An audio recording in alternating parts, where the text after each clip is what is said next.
Good morning, my grade 1 pupils! Wow! I can see a lot of happy faces today. Everybody is well-groomed and the classroom is clean. Even your chairs are arranged properly. Good job! Okay, children. Are you ready for our next lesson? Alright, very good. So, I have here a music video that I downloaded last night. And I want everybody to stand up because we will go to sing and dance. Who's excited?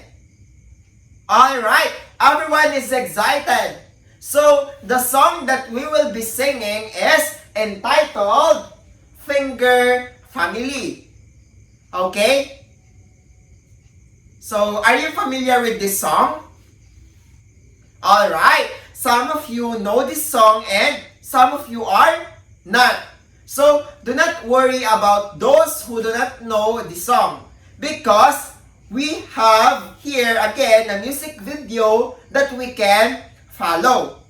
So, children, I want you to pay attention to the music and I want you to be familiarized this song because later I will be asking some questions. Is that clear?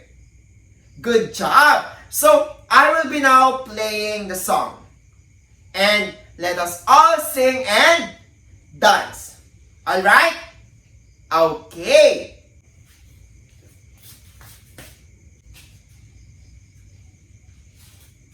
Okay, children, just wait for me for a few minutes. I'll just fix my props so that you can understand well the Finger Family song, okay?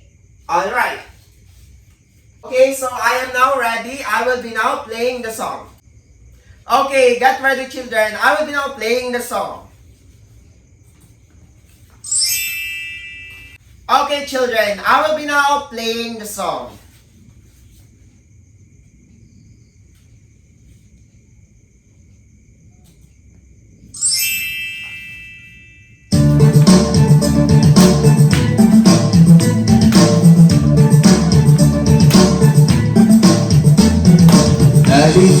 Daddy finger, where are you? Here I am, how do you do? Mommy finger, where are you? Here I am, how do you do?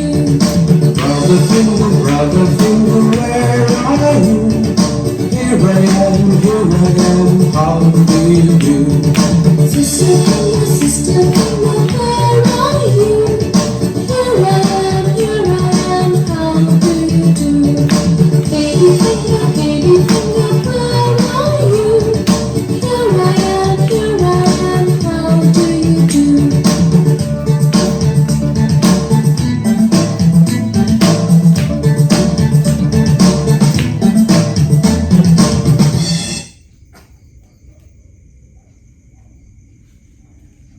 Alright, did you love the song? Okay, do you want more? Okay, one more time. So get ready, I will be now playing the song for the second time.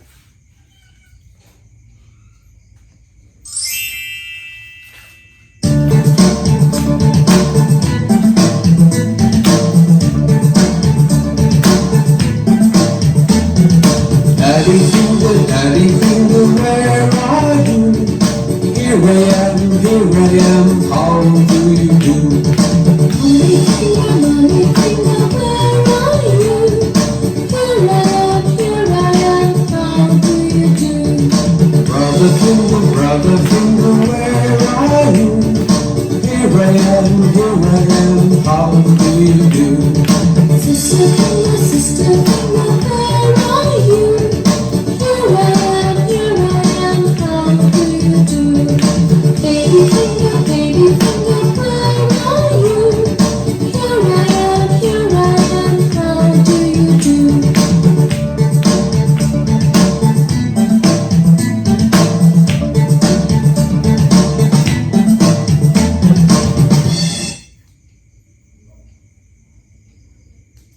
Alright, so once again, that is the song Finger Family. So now, did you have fun, children? Alright, very good. So, I will be now asking questions about the song. Okay? Alright. Okay, to begin with, I want you to look at your hand. Then, okay, everybody, look at your hand. Then, I want you to look at your fingers. Okay, so these are your fingers. Okay, now, my question is, what is the difference between the middle finger and the index finger? Okay, try to look at your hand, class. Okay, again, what is the difference between the middle finger and the index finger? Okay, describe it and compare the two. Anyone? Yes, Lila Joy. Yes, the middle finger is long while the index finger is short. Good job, Lila Joy. Now, look at your little finger. Okay, where's your little finger? Okay, good job. This is your little finger. Okay, and I want you to compare its height to the ring finger. So, where is your ring finger, class? Okay, this is your ring finger. Okay, what do you say? What did you observe? Yes, Emmanuel. Okay, correct. The little finger is shorter than the ring finger. Good job, Mr. Emmanuel. Now, look at your fingers. Okay, look at your fingers. Okay, so what can you say about the thumb? Okay, again, look at your fingers and what can you say about your thumb? Okay, this is your thumb, right? Okay, so compared to all fingers. Okay. Oh, try to compare your thumb to all the fingers. What did you observe? Yes. Yes, Miss Caltrixie Guerrero. Okay, good job. The thumb is the shortest finger among all the fingers. Good job.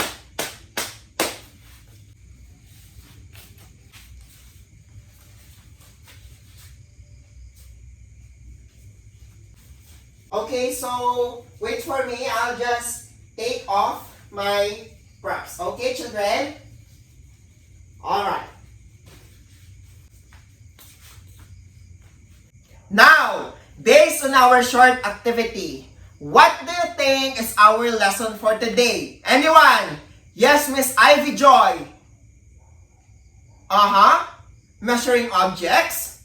A while ago, you were able to compare your fingers in various sizes, which are short, shorter, and shortest.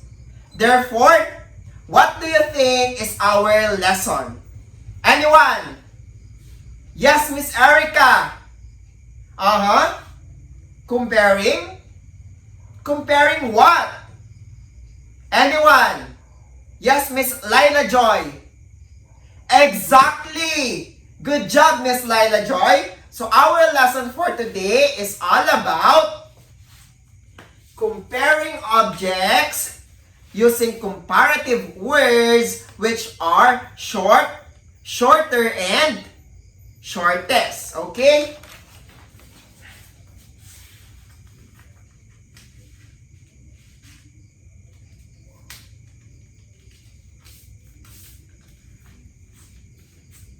Okay, again, what is the title of our lesson for today? Yes, Mr. Emmanuel. Okay, good job. Again, our lesson for today is all about comparing objects using comparative words which are short, shorter, and shortest. We are going to compare objects based on their length. Okay? Okay, so are you ready to learn our new lesson this morning, class? Good job! Then, you must fasten your seatbelt because we are now going to study short, shorter, and shortest. Okay? Alright. Alright, so let us now start our discussion. Now, I want you to pay attention to our PowerPoint presentation here in front, and I want you to focus on the following pictures that I will be going to present. Okay? Is that clear? Alright. Now, what do you call these objects? Anyone? Yes, Mr. Emmanuel. Good job. These objects are pencils. So, let me put a label on each pencil. This would be pencil A, pencil B, and pencil C. Okay?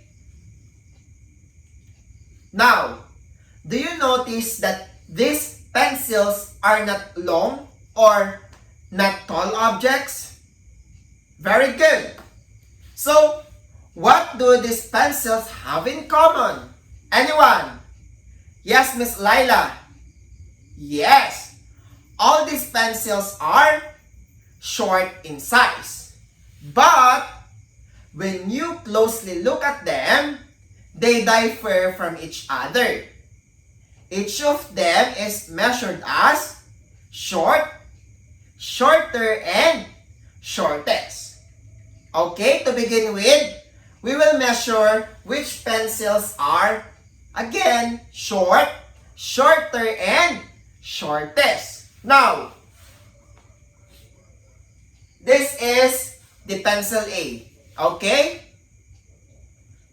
So, pencil A is no longer long. Therefore, this pencil A becomes short. Is that clear? Alright, next.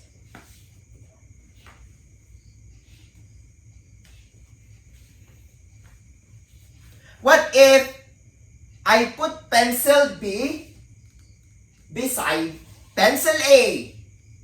What do you think would be the size of pencil A? Anyone? Yes, Trixie.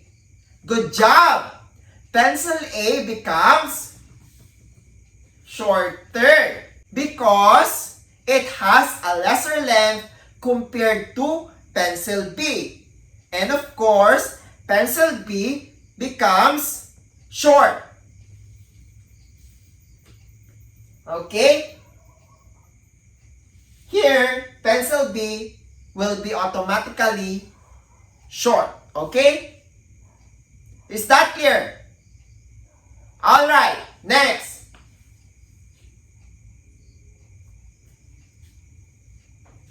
We have the shortest. So let's identify the shortest. So what if I put pencil C in line with pencil A and B? Okay? What do you think will be the shortest pencil among the three pencils? Anyone? Yes, Emmanuel. Okay, good job. As we can see, pencil A has the shortest length among the three pencils. Okay? Therefore, pencil A is the shortest. And pencil B becomes shorter. Okay? Again, pencil B will be shorter. And lastly, pencil C becomes short. Understood? Good job! So, for better understanding, let us have another object to be compared. Okay? Okay, so again, you must pay attention so that you can easily grasp all the ideas that I will be discussing. Okay? Alright. Okay, so look at here again. So what do you see? Anyone? Yes, Miss Lila Joy. Alright. These are flowers. Okay? So, allow me to label each flower from A to C. So, this would be Flower A, flower B, and of course, flower C. Okay? Now, when we see a flower, how do we describe its length? Again, when we see a flower, how do we describe its length? Anyone? Yes, Miss Ivy Joy. Good job. It is short. Okay? Now, what if I put flower B beside flower C? Okay. So, what do you notice to flower C? What would be its length? Yes, Miss Erica. Good job. Flower C is shorter than flower B. Therefore, flower B is short. Okay? Did you understand? Alright. Again, flower C will be shorter and flower B will be short. Now, what if I will place them together? Okay. Again, what if I will place them together? What would you think will be the shortest flower among the three flowers? Anyone? Yes, Miss Lila Joy. Good job. Flower C is the shortest. And of course, flower B will be the shorter, and automatically flower C becomes short. Okay? Again, what is the shortest flower here? Again? Alright, good job. So, the flower C is the shortest. Okay? What about the short flower among this illustration? Alright, the flower A. And of course, again, automatically, flower B will be the shorter. Okay? Is that clear, class? Alright, did you understand the lesson? Good job! So, kindly give a good job clap to everyone. Okay, so at the count of 3, let us do it together, okay? 1, 2, 3, go! G-O-O-D, G-O-B, G-O-O-D, G-O-B, good job, good job. G-O-O-D, G-O-B, G-O-O-D, G-O-B, good job, good job, good job! Okay, very good. So for me to know if you really understand the lesson, let us have a quick practice, okay? Alright, so let us have your activity. Okay, so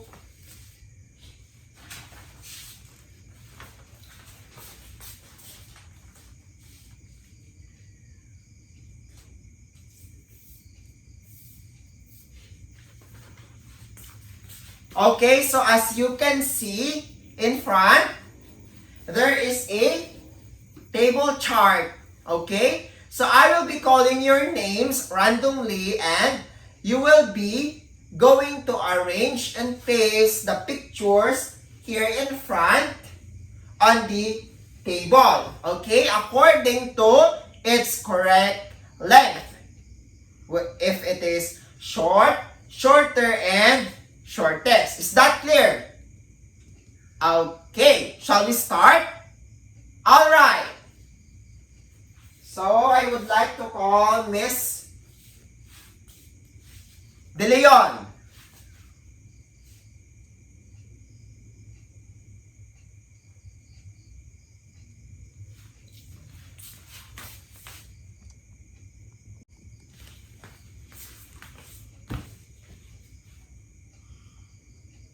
So, Miss De Leon, I want you to arrange these candles into different sizes. Okay?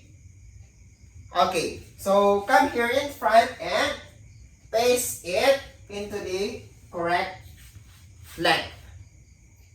Okay? Alright. Okay, thank you, Miss De Leon. So allow me to check your output. Okay. Okay.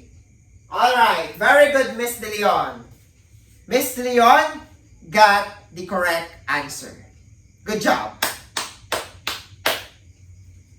Next, I would like to call on Miss De Jesus.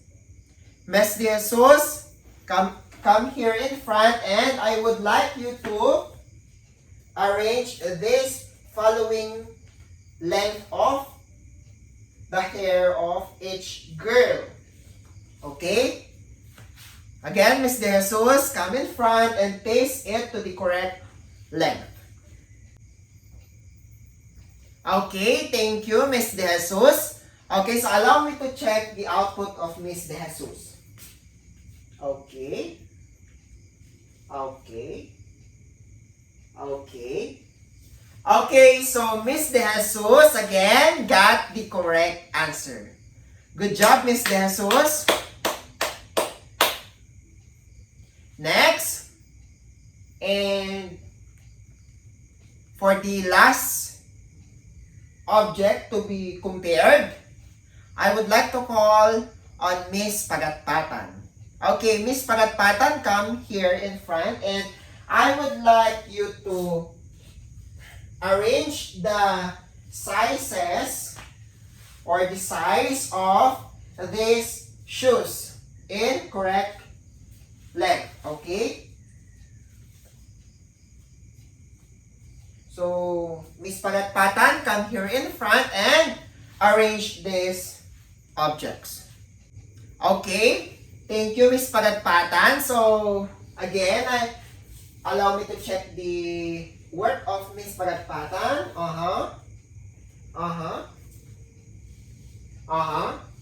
So, Miss Pagatpatan got the correct answer. So, good job, Miss Pagatpatan.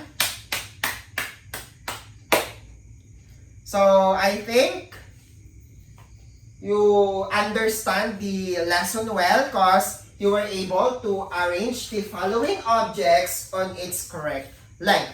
Okay? Alright, good job. So again, I would like you to do the good job clap again. In the count of 3, let us do it together, okay? 1, 2, 3, go! G-O-O-D, G-O-B, G-O-O-D, G-O-B, good job, good job. G-O-O-D, G-O-B, G-O-O-D, G-O-B, good job, good job, good job. Okay, class, are there any questions before we proceed? Okay, so I guess there's none. Alright, so now I will be discussing the importance of comparing objects in real life situations, okay? Alright, you have to appreciate and understand this importance for you to be able to utilize it in real life situations, okay? Okay, so comparing objects using comparative words is so essential in our daily lives, okay? Because it helps us to identify objects' measurement even without using a ruler. For instance, I will be tasking you to bring an object tomorrow, and I want that particular object in various sizes. It should be short, shorter, and shortest.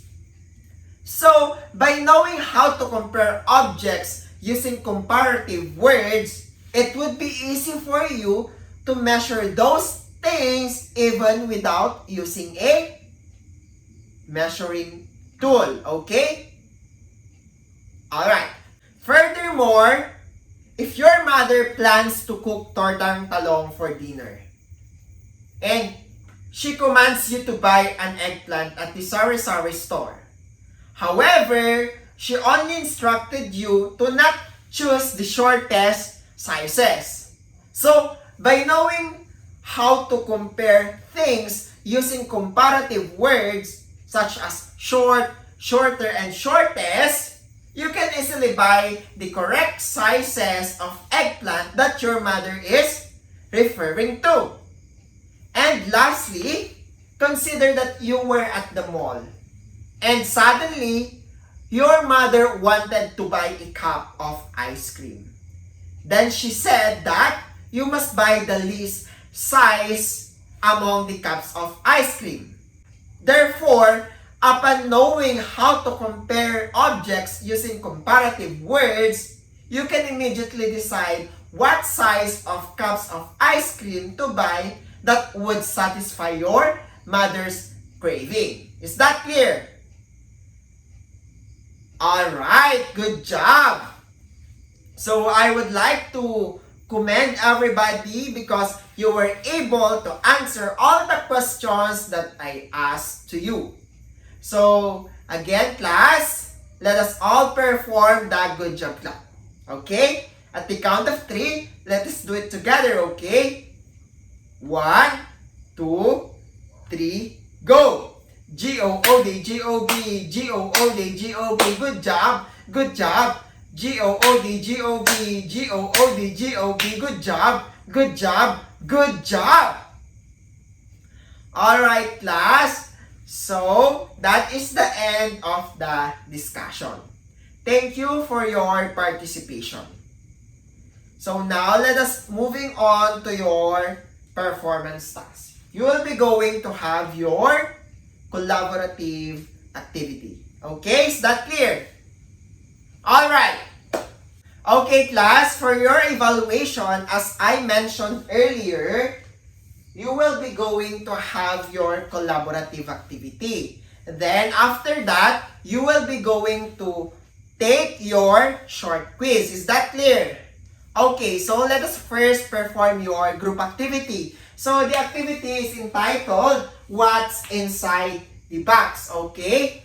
So, you must listen carefully for the instructions of the activity. So, I will be dividing the class into 5 groups and also each group has 5 members.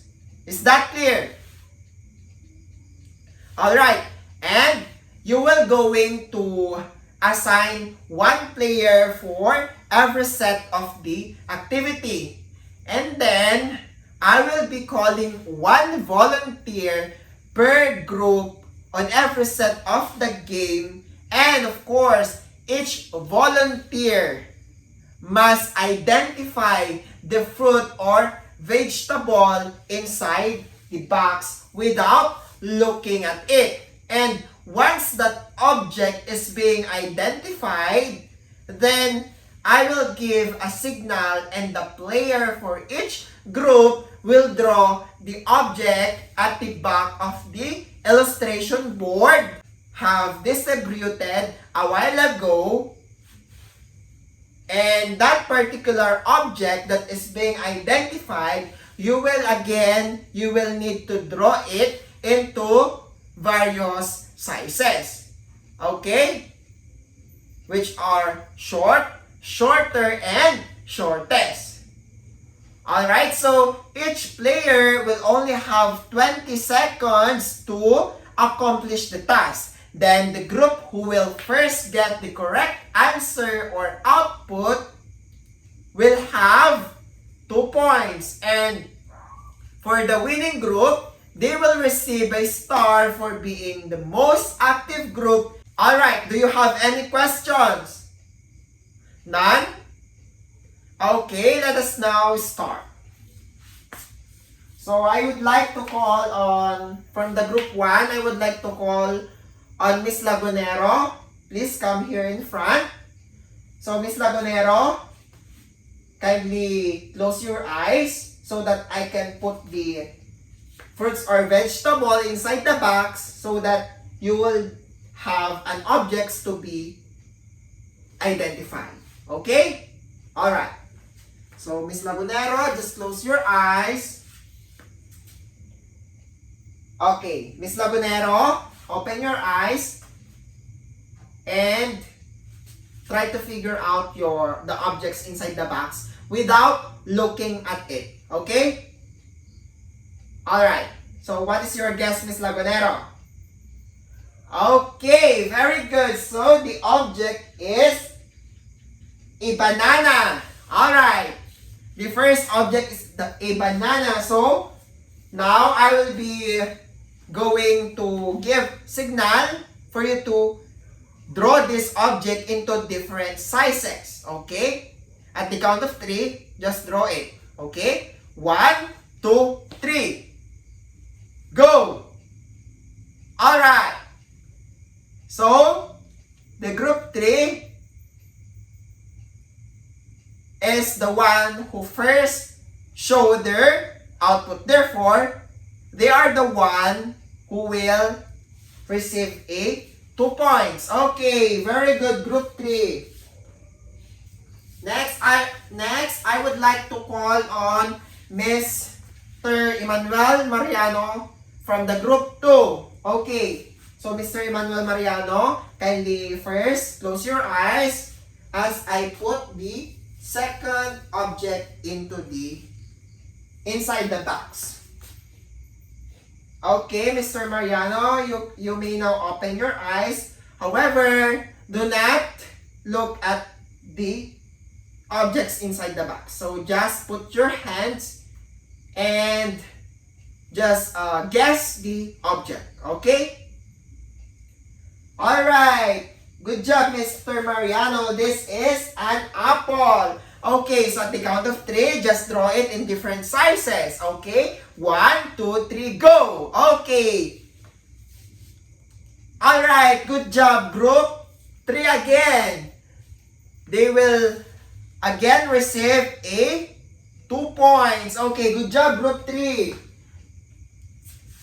So, for those groups who still have no points, so you still have 3 objects to have a chance for you to win this activity. Okay?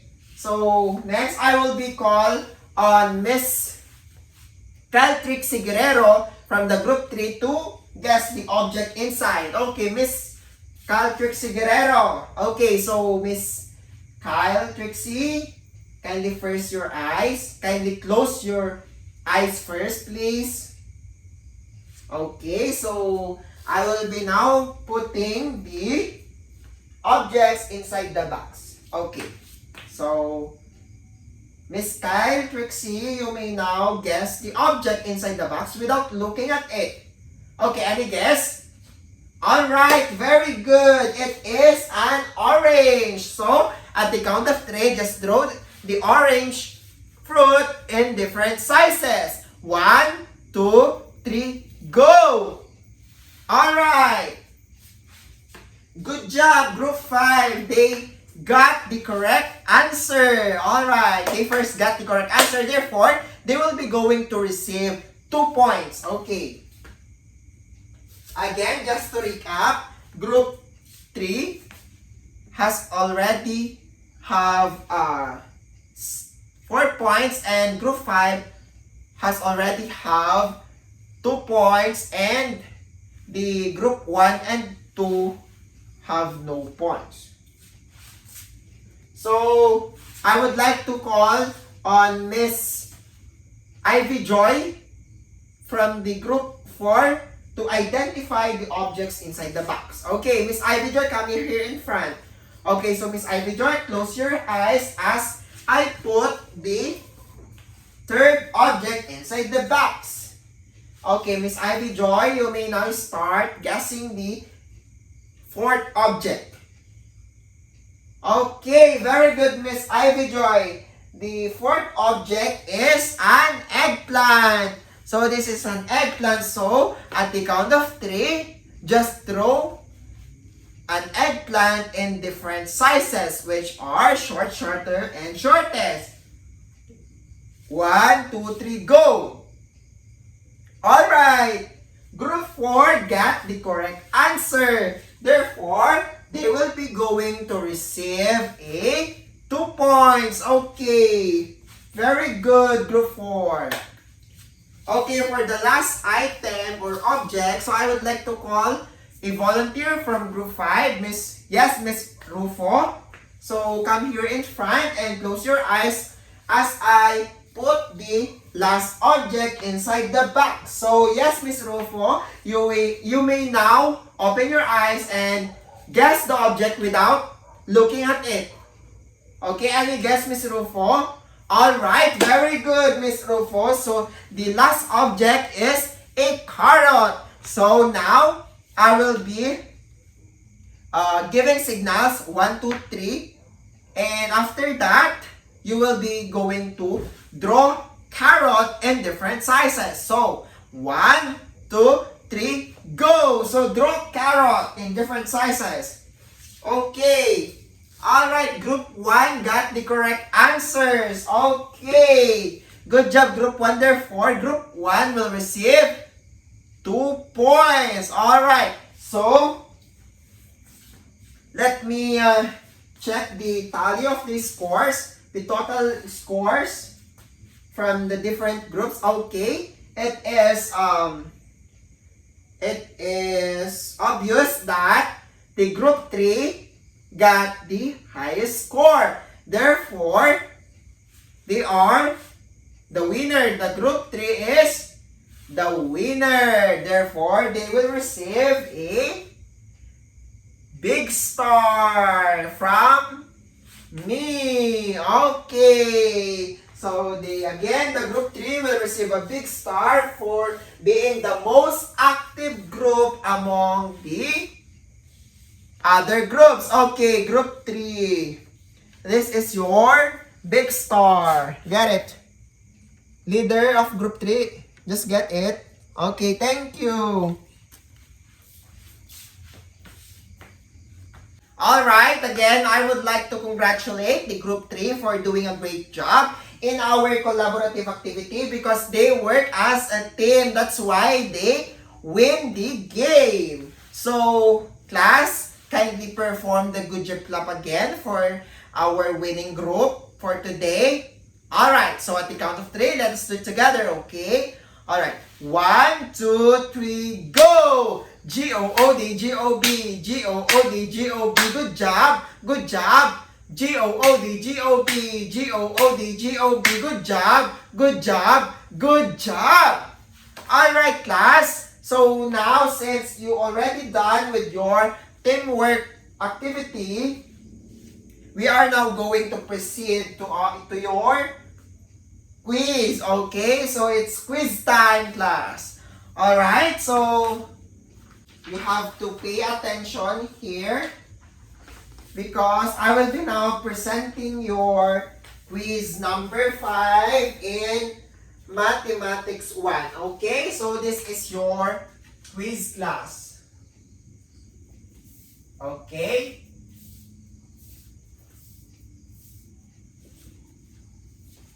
So, that is your quiz number 5. So here, I would like you to write your name, your grade in section, this, of course, the date today, and for the directions, I would like you to identify the following objects and write the letter of the correct answer in the space provided. So these are the space. This is where you put your answer, and on the letter A, you need to identify which is short from these objects. And from the letter B, you need to identify which is shorter from these objects. And for the last letter C, you need to identify which is shortest among these 3 objects. Okay, so I have here your quiz sheet, your answer sheet, where you can also find the questions of your quiz. So I will be distributing this to you. So I will be only giving you 10 minutes to accomplish your quiz since this is only 6 items, okay? Alright. So I'll be now distributing your answer sheets. Okay, row 1, row 2, and row 3. Alright, get 1 and pass, and once you hold the test paper, you may now start answering. Okay, class, it's already time. You already consumed the 10 minutes that I gave to you. So, kindly pass in front at the count of 1, 2, 3, 4, 5, 6, 7, 8, 9, 10. Okay, all the papers should be in front.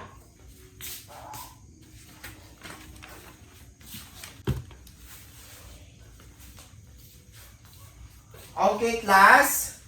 So, now let us all answer the quiz that I gave to you. Okay?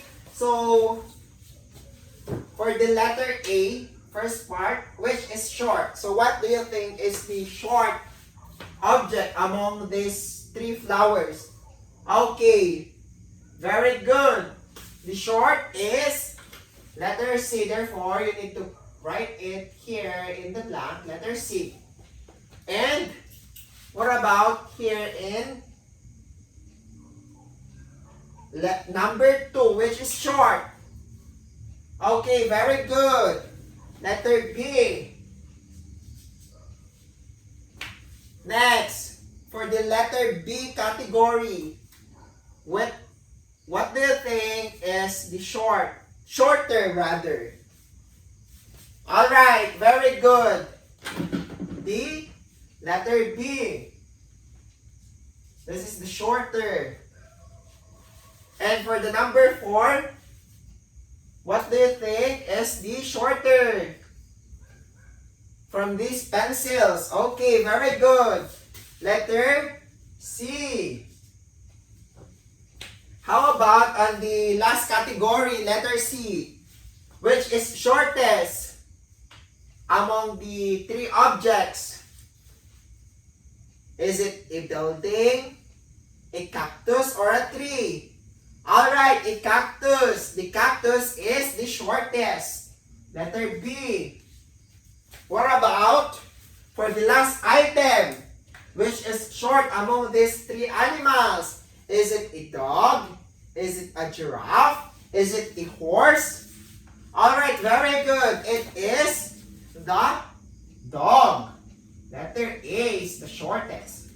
Alright. So who get the perfect score? Alright, everybody got the correct perfect score. Alright, very good, children. So, now, since you already took your quiz, kindly bring out your assignment notebook. Okay. So, this is your assignment for today. Assignment number 5. And put the date today, class. Okay, assignment number 5.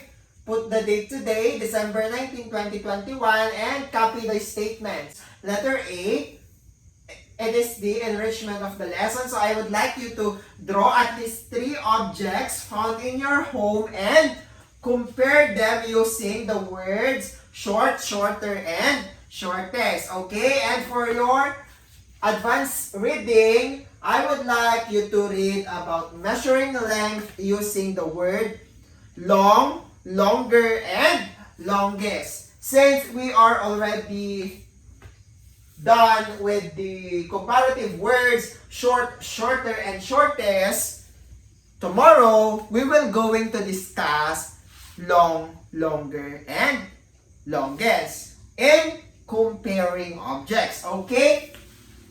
Okay, class, are you done copying your assignment? Alright, so tomorrow will be the deadline of your assignment. So you must do it at home, okay? Alright, very good. Okay, class, before we dismiss, I would like to congratulate and acknowledge those students who performed well in our discussion today. So, I would like to present the active students of the day. Okay, so congratulations, Miss Laila Joy E. Lagunero. Congratulations, Basang. Next. Congratulations, Mr. Emmanuel Dominic Mariano. Congratulations, Balong. Next, we also have Miss Kyle Trixie A. Guerrero. Congratulations, Basang. Next, we also have Miss Ivy Joy F. Pei. Congratulations, Basang. And lastly, congratulations, Miss Erica Rufo. Again, congratulations, Basang. And for those students who are not listed their names on the active students of the day, do not worry, children, because we still have days for you to be included on the active students list. Okay? Alright. So, thank you for today, children. That would be the end of our session. Okay? So, goodbye. Keep safe and God bless. So, I would like you to remember to put the happy ending on your daily life. Bye, children. See you tomorrow. Bye-bye.